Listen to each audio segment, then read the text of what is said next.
Holy shit. No way. No way. Just so proud of how you are being a role model for dealing with a child that's transgender. Absolutely. And that's, that warms my heart, particularly as a Black man.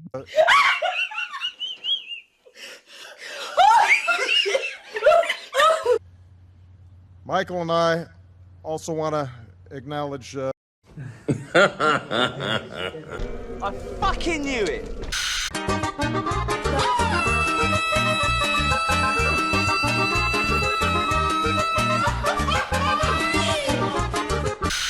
Yo, $20 right now if you could zip that jacket. Yo, don't ever disrespect me looking like Jafar, you heard? Don't ever disrespect me looking like Immortal Technique on Ozempic, you heard? Don't ever disrespect me with the same haircut as the baby from Roger Rabbit, you heard? Don't ever disrespect me looking like your beard is glued on, you heard? Don't ever disrespect me looking like Static Selector, you heard? Don't ever disrespect me looking like Gomez from the Addams Family, you heard? Don't ever disrespect me looking like Dave Grohl's Mexican son, you heard? What are you laughing at? Don't ever disrespect me looking like John Goodman on the Spectrum, you heard? Don't ever disrespect me looking like Yuma Homer Simpson, you heard? Don't ever disrespect me looking like a human pug, you heard? Oh, don't ever disrespect me looking like a kid drew a train track on your forehead, you heard? She's like a Dominican porcelain doll. Oh. You don't have to go to hell. You're in hell. This is hell. This is hell. This is hell. Because democracy basically means government by the people, of the people, for the people. But the people are retarded. Then strangled them, and finally dismembered their bodies. Right. Then do And homelessness and all that. And now, the voice you've been waiting for. There is a secret song at the center of the world, and its sound is like razors through flesh. I'm here to turn up the volume.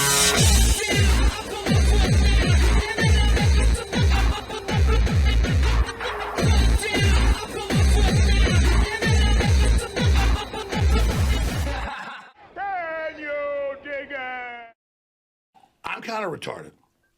I want to start out this week again with another quote. Just because everything is different doesn't mean anything has changed. I suppose it's ultimately no different than saying the more things change, the more they stay the same. But I like this better. It seems more succinct. And these may seem like the words of someone who's been thoroughly black-pilled, but I can assure you that is not the case. There was a time many years ago that I was basically completely black-pilled. And I am never going back to that. Regardless of the situation, that kind of apathetic energy renders you useless. And that's why I take the zebra pill, because I also see the blind optimism of the white pill as being equally as useless. So why not try to be more of a balanced mix of both, which admittedly can be difficult to do sometimes. Some weeks the developments just seem a lot more negative, and then some weeks seem to be much more encouraging. But regardless of how bad things get, I don't care if it goes completely sideways and we're full-blown road warrior mode. You make yourself a plan and you do your best to execute it. Anything else would be uncivilized. One story I came across this week that didn't get anywhere near the kind of attention it should have was how 2 of the leaders of the 764 group have been taken down, which, if you've never heard of this before, you might wonder why. This group was actually founded by somebody who was only 15 himself at the time. And apparently this kid had been bullied pretty bad all the way back to when he was 6 years old, in school and in church. So by the time he's in 7th grade, he's wilding out and cutting himself and shit. So his dad starts taking him to a bunch of different mental health facilities. But they all basically have the same answer. The doctors at each place changed his meds and sent him home. So did any of these meds help at all? Let's see if this sounds like they help. Within a year of that point, he starts having problems at school because he's sitting there in class talking about bringing guns and killing people. And he gets a year probation for making terroristic threats. And a year after that, he drops out of school and forms an online group where they recruit and groom younger children, getting them to do something compromising and then blackmailing him into doing worse. And he started to build up an almost cult-like following. He would jump around on the Discord servers, getting banned sometimes multiple times a day, each time just making another count with a string of numbers at the end of his name. Now, am I suggesting that maybe this might not have happened had he not been put on this train of different brain chemistry altering medications? Yes, but no. But yes. Well, short of having a time machine, there's no way to really know that for sure, is there? But over the years, I couldn't help but notice a pattern when it comes to a lot of the most depraved shit that happens and certain treatments. Something else that's worth noting is that this went on for 2.5 fucking years before anything was done. And according to Discord, they had notified law enforcement about him 58 times. Well, apparently the 58th time is the charm. He got arrested and got sentenced to 80 years. But here's the thing, right? He had this online group where they're all going around and recruiting other kids to compromise themselves and then blackmailing them into doing worse, and then trading that amongst themselves like it was fucking baseball cards. So what happened to everybody else in this little online group? They just saw the error of their ways and decided, I'm not going to do that anymore. Well, not so much. Now there's even more of these groups, some of them with thousands of members. So while I am glad to see that they arrested 2 of the leaders of what has kind of become a movement, I'll be a whole lot happier if this leads to a bunch of other arrests.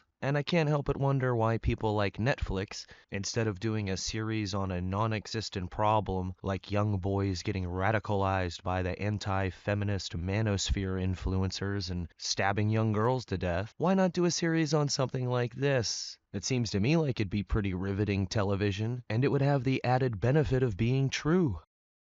And while we're on the topic of crimes against children, last week Trump had a first 100-day update cabinet meeting where RFK Jr. said this. We have ended HHS as the role as the vector, the principal vector in this country for child trafficking.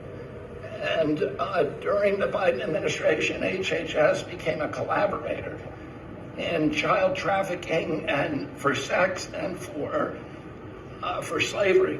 And we have ended that, and we're very aggressively going out and trying to find these children, the 300,000 children that were lost by the Biden administration. Over 300,000 children lost. And that's just the documented number that they know for sure. The real number could very well be much higher. These kids got brought into the country, handed off to people, and then, oh no, we just don't know what happened to them. We lost them. Oops, my bad. And for all those people that received presidential pardons from Joe Biden's auto pen, that prick with ears Mayorkas wasn't one of them. Although at the end of the day, it's going to be up to Pam Bondo to stop doing Fox News interviews long enough to actually fucking move on this, which is not so encouraging. Somebody who did get one of those presidential auto pen pardons is apparently under investigation anyway. And there were very few articles about this, and I love this headline, Biden official under probe. And who are they talking about? Dr. Shorty McShitstain, who has served under every president since Ronald fucking Reagan, but in the headline he's just Biden official. Plus, in this article where they're referencing an interview she did with Megyn Kelly, they make it seem like, oh, he's simply being investigated for perjury. You know, when he claimed that, oh, we don't even do gain-of-function research. But Tulsi was talking about more than just that. She was talking about the possibility, and by possibility I mean they fucking did, create the COOF in the U.S. in labs like UNC Chapel Hill, UT Galveston. And that pardon that he received is only good for federal charges. There's 50 states and 50 states attorney generals that can bring state charges against his ass. So I guess we'll see if anybody's got the balls. And ironically, the Chinese just came out again recently blaming the U.S. for the COOF. And it's hilarious because even when the Chinese government tells the truth, they're full of shit. China makes stunning accusation about which country should be blamed for COVID outbreak. It almost seems like they're gonna get at what I was just talking about, that this shit was developed in the US and then transferred to the Wuhan Institute of Virology. But no, they're referencing the Chinese just basically saying, oh, well, we think that it was spreading in the US before it was even spreading here. And according to our past joint study conducted with the World Health Organization, it found COVID-19 was probably transmitted from bats to humans through another animal. And all of these are stories that, to some degree or other, received some coverage online, but I didn't see the slightest mention on any of the corporate nationwide TV news channels. I guess they were just all too busy giving us the daily updates on the tariffs and the trade war, and speculating and uncertainty. And the Trump administration claims that they're negotiating with the Chinese government, to which the Chinese government responded, allegedly. So all this other stuff just had to kind of fall by the wayside. And I also love it when stories get mentioned in passing without taking the 20 seconds to mention the new pertinent information that's come out, like the update on the whole Black Hawk passenger jet crash that happened in DC. Well, that only even got mentioned in passing as a side note to another story. Well, right now, some serious questions about two passenger jets that were forced to abort landings at Washington's DC Reagan National Airport, the same airport you might remember where that Black Hawk and passenger jet collided, crashing into the Potomac. Right now, the FAA and NTSB are investigating why two passenger jets were forced to abort landings at DC's Reagan National Airport after an Army helicopter was waved off its own landing and deviated from its planned route. Delta 1671 is trying to maintain 3,000. Go around 3,000. Going around 3,000, Delta 1671. Flight data showing the two jets approximately half a mile from the helicopter at different points Thursday afternoon. That Black Hawk chopper headed for the Pentagon. Stay in touch. So are you trying to land on Pentagon? Hey, Bob, we were just landing at the Pentagon. Officials say the aircrafts were never on a collision course, and the incidents are not being investigated as close calls right now.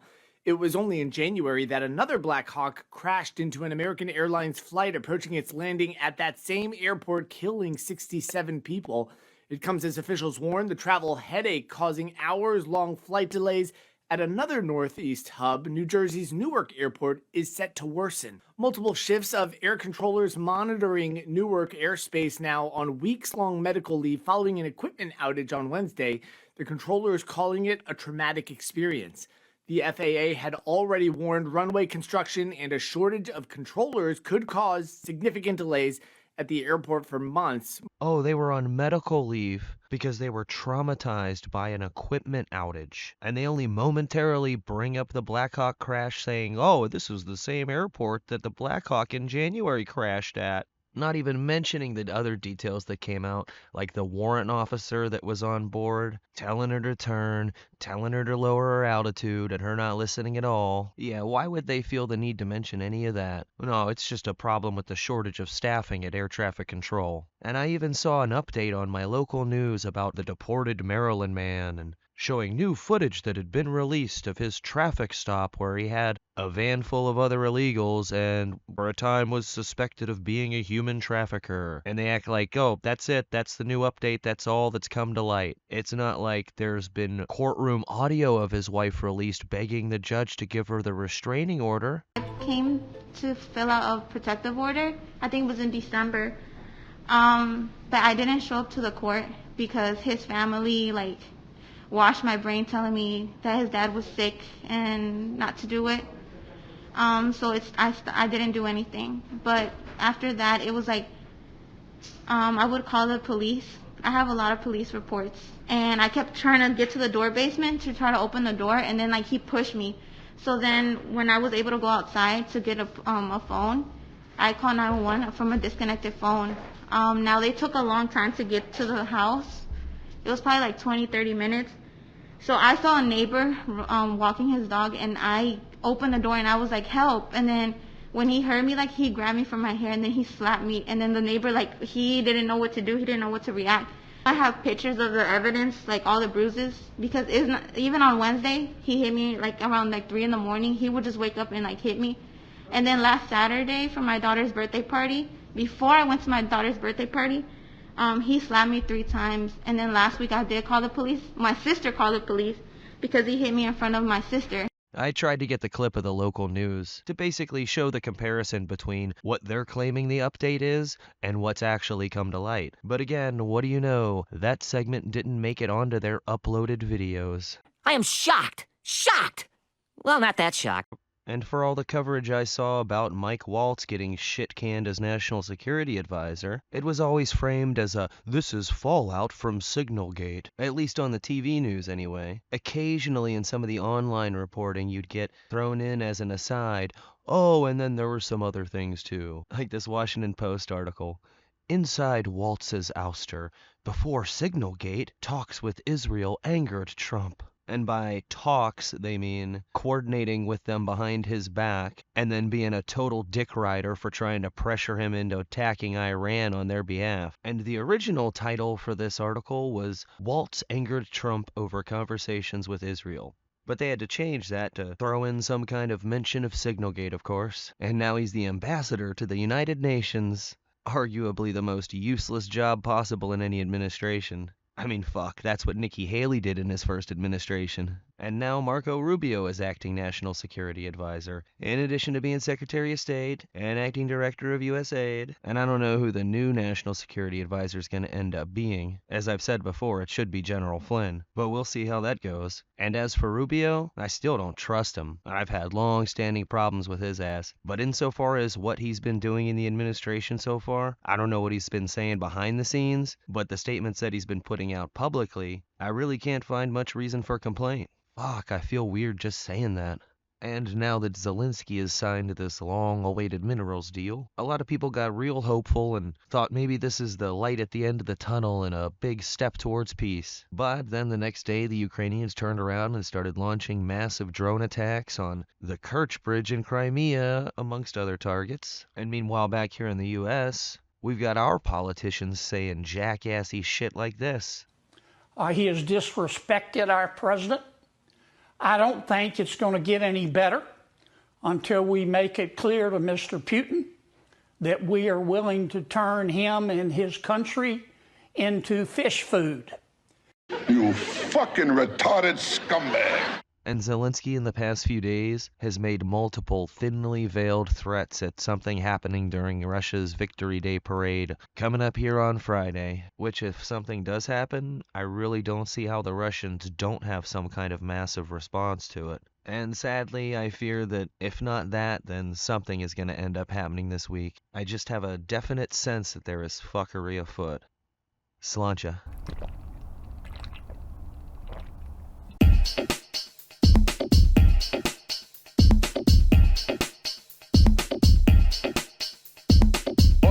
In this world is my thoughts and my words, and I don't break them for no one. You understand? So say good night to the bad guy. So say good night to the bad guy. So say good night to the bad guy.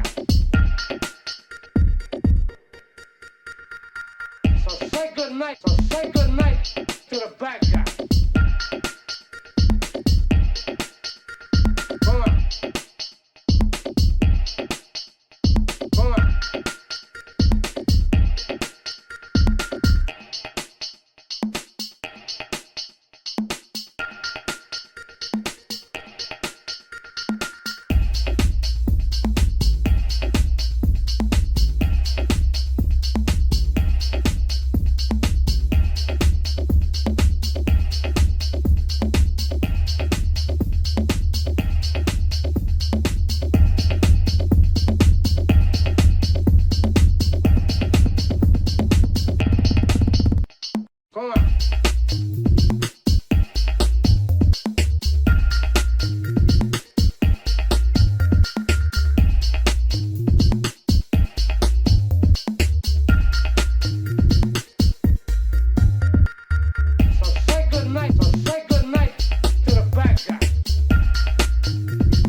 with me!